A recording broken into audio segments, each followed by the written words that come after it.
Hey everyone, I'm Allison with Better Half Reviews, and today we're talking about the Tiny Game series from Envy Born Games. This is on Kickstarter. It's 3 different small games. There's Defrag, 16 Candies, and also Sirens. So let's talk about them, see if they're worth backing. Alright, so first up is 16 Candies. This is the lightest game in the Tiny Game series here. What you're going to be doing is just a quick set collection game. This is very family friendly. So you're going to be dealt 3 cards and you're going to choose to orient them which way, and you want to try to get the most of a certain type of candy. Whichever candy is on top is the one that's activated. So I've got, a 6 and a 5 of green gummy bears. That's probably my go-to. This one, I don't know. We'll see. You start with that, and then on your turn you're either going to draw a card or you're going to call the game. And I'll talk about calling in just a second. So when you draw a card, you're going to orient it whichever way you want. Oh look, we got some green gummy bears. So I think I'm going to discard this card, keep the green gummy bears, keep them on top, and then put this in the discard pile.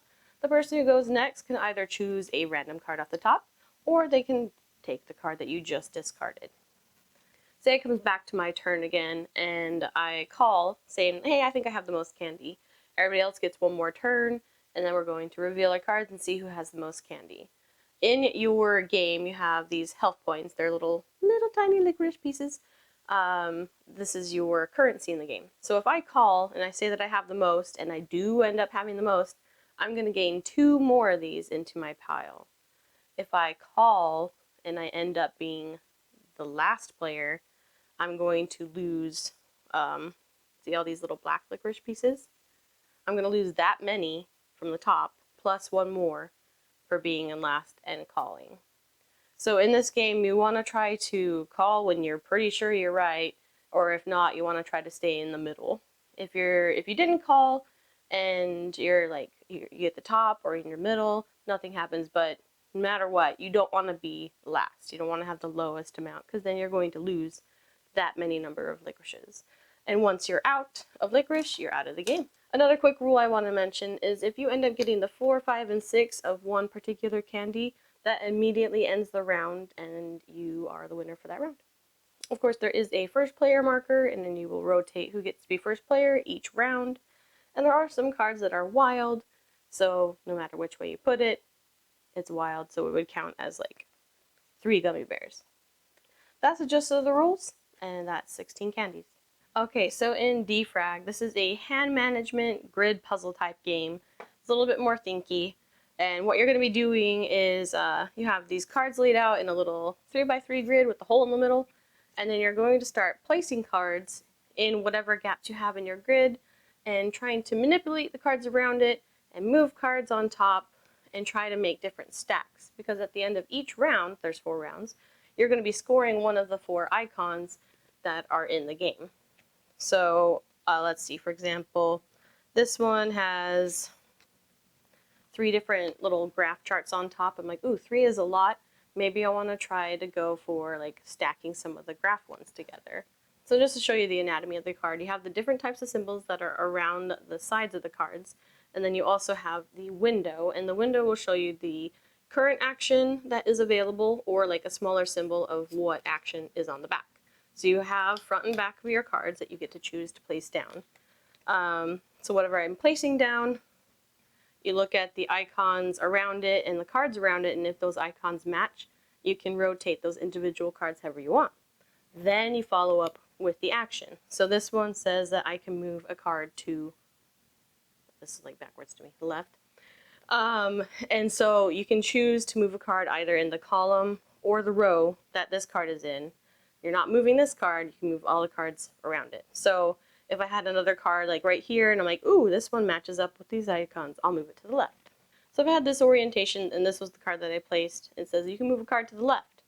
Well, if I move this card to the left, their icons will match and they will stack, and then that will help with my scoring at the end of the round.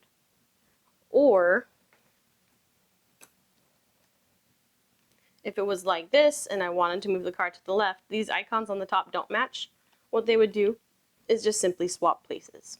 The main thing to know is that when you are placing a card, you have to have your window upright. You can't be putting it sideways, But later on, if you need to turn it, you try to place down cards that have similar icons so you can rotate it later. In order to properly score a round, you need to have all of the same type of icon all into one pile, or if it's not all in one pile,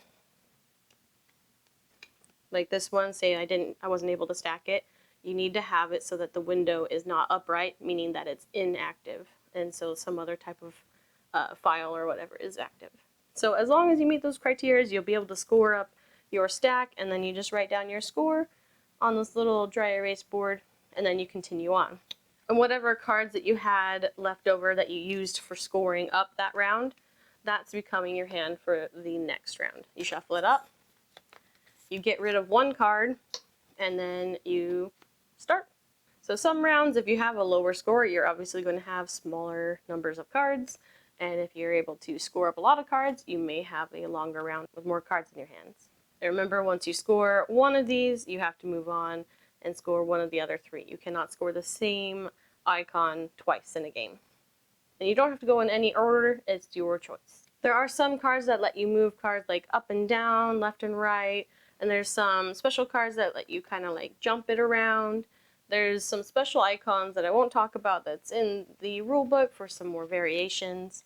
And all the cards have a little recycle bin where you can choose to recycle the card, kind of like trash it, and then flip a card that's on your grid and choose to rotate it in a different way.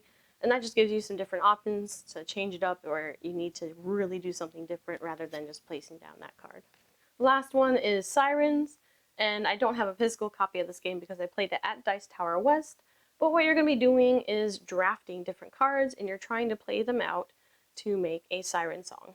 So you're going to be playing down cards and then swapping with whoever you're going up against, and there's different notes on the cards, and there's different colors of notes, and there's also some different symbols that are like half and half on cards where you may want to match things or you may not want to, and other different symbols that you can like go for with strategies. And you play over a couple different rounds, and whoever has the highest at the, I can't remember what score you need to get to or not, but you try to do your best. But the cool thing is at the end of the round, when you've made your song, you can play it. So they have a little app that they've made, and you take a picture or you scan your cards, and it will play your song for you. So like you can literally hear your song and see it. Okay, so that's the games. Let's talk about how I feel about them. So 16 Candies is probably my least favorite. It's probably just because it's a little too light in my opinion as a gamer myself. But this would be a good game for non-gamers or for children to play because the rules are pretty easy and it's very straightforward. You just count up your gummies or whatever candies you have, and then you're rotating your card. The hardest part is the scoring at the end of the round. Yeah, so I don't think I would really be playing this one unless I played it with my son or other non-gamers. Second place for me is probably Defrag. So I liked the thinkiness of this and just kind of like working through my own little puzzle. I like those type of games where it's like, okay, just how can I maximize and do the best I can with what I've got. This felt more similar to like a button shy type of game. So like if you like button shy games, this game might be a little bit more up your alley. But yeah, so like when I read the rules and I started playing it, I'm like, this could have been a button shy game. So I do like this one, and I like there's different modes available with like you can do a co-op mode if you have a second deck, or you can do a competitive mode. I didn't talk about that earlier, but there's rules for it. So yeah, overall I think I like this one much better than 16 Candies, and I just enjoyed the puzzle of it and figuring it out. And then Sirens would probably be my number one because it's so different. I like that it has that thinkiness to it, like Defrag, and I like that it's kind of quick and you're drafting and you're like, okay, do I take this card that I want, or should I take a card that I think would be really good for my opponent that I don't want him to have? And I love that you can play your song at the end of it, and it just looks really cool and kind of thematic, and it's just different, and I really enjoyed playing it. So Sirens would probably be my favorite, with Defrag a close second, and then 16 Candies kind of further down the line. So do I have any cons to the games? Overall, these are all prototypes, so I'm working with not complete finished products. Things can change. I think the thing that I kind of struggled with the most was the rule books. Again, this is a prototype, so obviously it's not all finished and everything, but I felt like some of the rule books, especially like with Defrag, was a little bit harder to follow all the information because it felt like there was some information here, some information over there, and some information over here, but it all should have been a little bit closer together or more, I don't know, more like list format. I don't know. It's a prototype. So I'm hoping those things will get adjusted by the time it gets to you guys. So my biggest qualm was probably rule books, and then I didn't care for this one too much, other than if I'm gonna play it with family and friends. But Defrag I think is really great, and Sirens is a clear winner for me. So overall, those are my thoughts on the tiny game series from MV Born Games. I know that they are working on maybe trying to do more of these, so I'm interested to see what else they come with in the future. If you are interested in backing this Kickstarter, I'll put the link down below in the description. And I'm Allison from Better Happy Reviews. Happy gaming!